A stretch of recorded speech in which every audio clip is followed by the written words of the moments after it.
Loners of Reddit. What was your way of dealing with loneliness as a kid that you didn't realize until you grew up?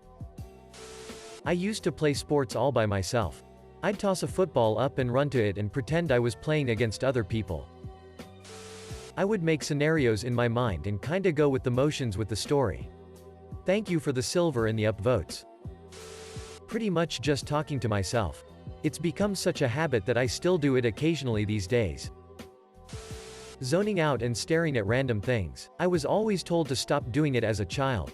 But I'm now thankful that I can do it because it shuts off everything. I can't hear, I can't move, and I can't speak. Just peace. Edit. Thank you all for sharing your stories.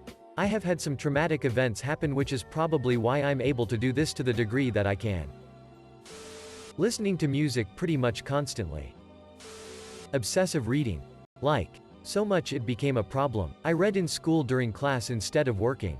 Through recess. On the bus. I spent every waking moment of my life with my nose in a book. Acting and talking as the main character in a drama I create in my head. I used to sleep with all my plush toys. Laying them in what I thought were friends groups. All the bears together. The dog and the cat because they were cousins. Etc. I even remember waking up at the middle of the night to face the other side. So those who were at my back wouldn't get sad. Walking. I used to walk miles when I was a kid. Realized in my 40s why I did it so much. But now in my 60s I can't do it anymore and it's hard. Creating imaginary worlds. Treating my alter egos, other personalities, as their own individual selves. They felt more real than real people. At the time, I read books constantly. From 3rd grade up until my senior year, at home, in class, on the bus, walking to the bus, car rides, you name the occasion. I had at least 2 books on me. I made good friends with the librarians. At least. Immersing myself in an imaginary world. I now realize it was a coping mechanism for my chaotic environment too. I'm 20 and still have it, but I need to let it go because I have a habit of slipping in and out of it when I'm doing essential things. The adult world makes it hard to foster imagination. Downloading and pirating music, movies, porn, and anything else I could find. I was a before I knew what it was. I started really doing this when I was 16 after I lost all my friends and my life essentially ended. I would rip DVDs I rented from Blockbuster with programs on my PC and then burn them to writable blank DVDs. I would just rip and burn pretty much anything, including whatever my parents and younger siblings would rent. I still have dusty copies of Firehouse Dog and Bridget Jones's Diary that I've never watched. I used to torrent things. In hindsight. Just because it made me feel like I was doing something. I used to compulsively check my downloads and the speeds and the progress they were making, and it made me feel like I wasn't just sitting alone in my room for nearly all of high school and then college. I still torrent and pirate digital media all these years later for the same reason.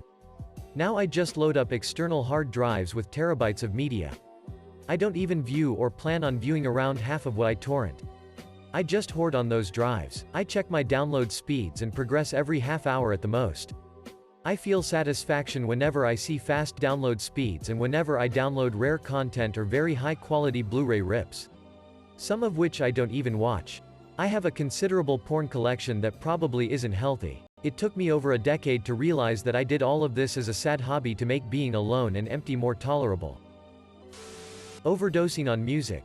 I've gone through so many earbuds in my lifetime because of how much I listen to music. My Spotify is a tomb of playlists I've created in my free time. In the last year I discovered 800 new artists. Spotify pointed that out to me. I developed heavy depression in high school and it was the only way to cope. My family would badger me for always having earphones in. To this day I'd rather ride in a car with music playing than hold a conversation. I fall asleep with music playing. IDK. I don't think I'm crazy. Just a little unwell. Back in elementary school, I had very little friends. I would talk to myself at times. I remember being attached to a soft toy as a friend, who I called Fluffy. I would walk around the halls in school during recess. I guess I'm still a bit of a loner now. My parents got me a dog. It completely changed my life.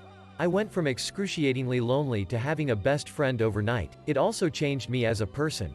I was outside a lot more. And became more socially because I was happier. If you ever thought about getting a dog, head to a shelter and see if it's right for you. Plenty around. Edit. Because I'm getting some serious hate. Disclaimer. If you're not ready to have a dog, don't get one. Also a mind-numbing amount of video games. I almost failed a grade when Halo went to online multiplayer. Gaming. You never feel lonely in an imaginary world. I pretty much submerged myself in books. I had a pretty interesting and tough childhood and ended up reading when things became tough for me. Especially when I was locked in a room. Which was every day. I had books hidden there at the very least. Video games. And writing fantasy stories. I had almost no friends while I was growing up in high school. At the time it seemed pretty permanent. However, after that all finished and got a job straight out of school, everything changed. It sounds silly, but I just felt a lot more confident being in surroundings where people didn't know me while I was 12. All I'm trying to say is nothing is permanent. And don't give up. Probably having imaginary friends with whom I would hang out constantly. I just never felt lonely. That and abuse suffered at the hands of a parent made me mistrust most people on a fundamental level, so I was actually more comfortable when I wasn't around people. Looking out the window. Spacing out for hours at a time. I thought it was cool that I could basically fast forward the clock by thinking absolutely nothing. Now I just read. Make my own world. Create a fantasy containing the facts and what I'd like to happen. I loved it but lost it somehow. So now I'm just lonely. Edit. Now das a bunch of upvotes. Thanks people. I know a ton about movies and TV shows. I didn't think it was weird at the time. But I'm finding not many people stayed up late to watch Aeon Flux on MTV when they were 7. I had a doll called Friend. Therefore, I had a friend. I didn't play with her. She sat on a shelf in my room and made me seem more normal.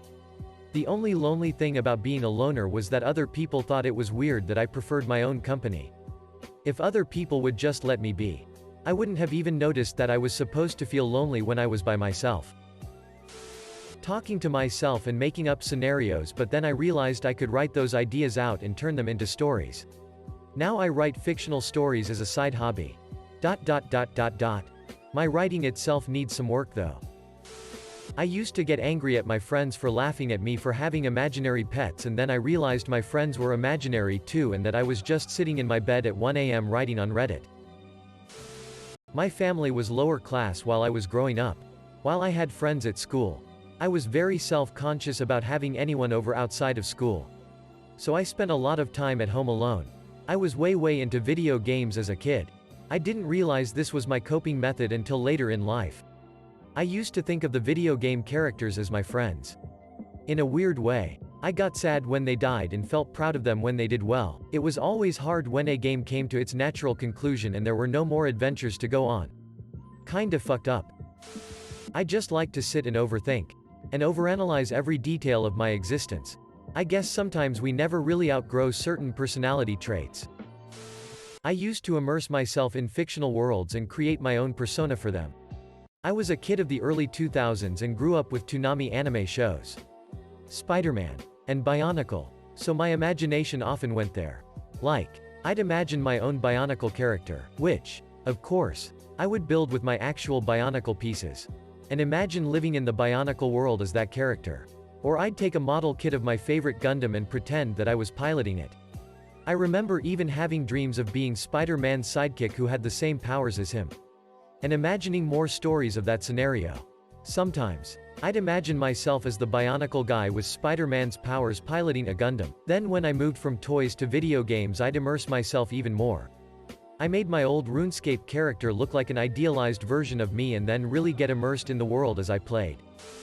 I didn't realize just how heavily I depended on music to help me cope and understand my emotions, since I never really felt like I had someone with whom I could discuss them. Because of that, I've become deeply emotionally invested in understanding the impact music has had in my life, and trying to better understand music itself, on a more technical as well as emotional level. It's heavily shaped who I am as a person. Writing self-insert stories. Drawing stuff. Sitting on the internet where I wasn't so lonely. But now I just accepted the fact I'm a loner. Not really lonely, since I enjoy every moment I can spend on sitting at home without talking to people. I turned into an extreme introvert with social anxiety. YouTube videos and researching whatever I was into at the time. I was reading way too much. I was in my bubble the most of the time. I remember that when my best friend were coming to my house. We would do nothing but read or play Nintendo DS. Each one separately, but we were just fine being together. Without talking. But my mother didn't like the fact that we didn't want to play, so would tell us to stop reading when we were together. So we would continue reading, and whenever she came to my room, we would hide our books and do as if we were playing with dolls or other game we had. Sweet memories. Video games. Scripting Dragon Ball Z fights in my head. Building miniature ski resorts in snowbanks. Chilling with the family dog. Organizing my Pokémon cards. Sitting on the swings for hours. Making cities in the sandbox. Collecting inanimate objects and keeping them as pets. I must have heard about the whole pet rock thing. 90s kid. At some point. And decided to run with it. I had a pet rock. A pet feather. A pet shell. A pet leaf. I would make habitats for them inside empty shoeboxes. Talk to them. Play with them. I grew up in apartments and we never had the money for the pet deposit, so we never had pets. I guess this was my answer to that.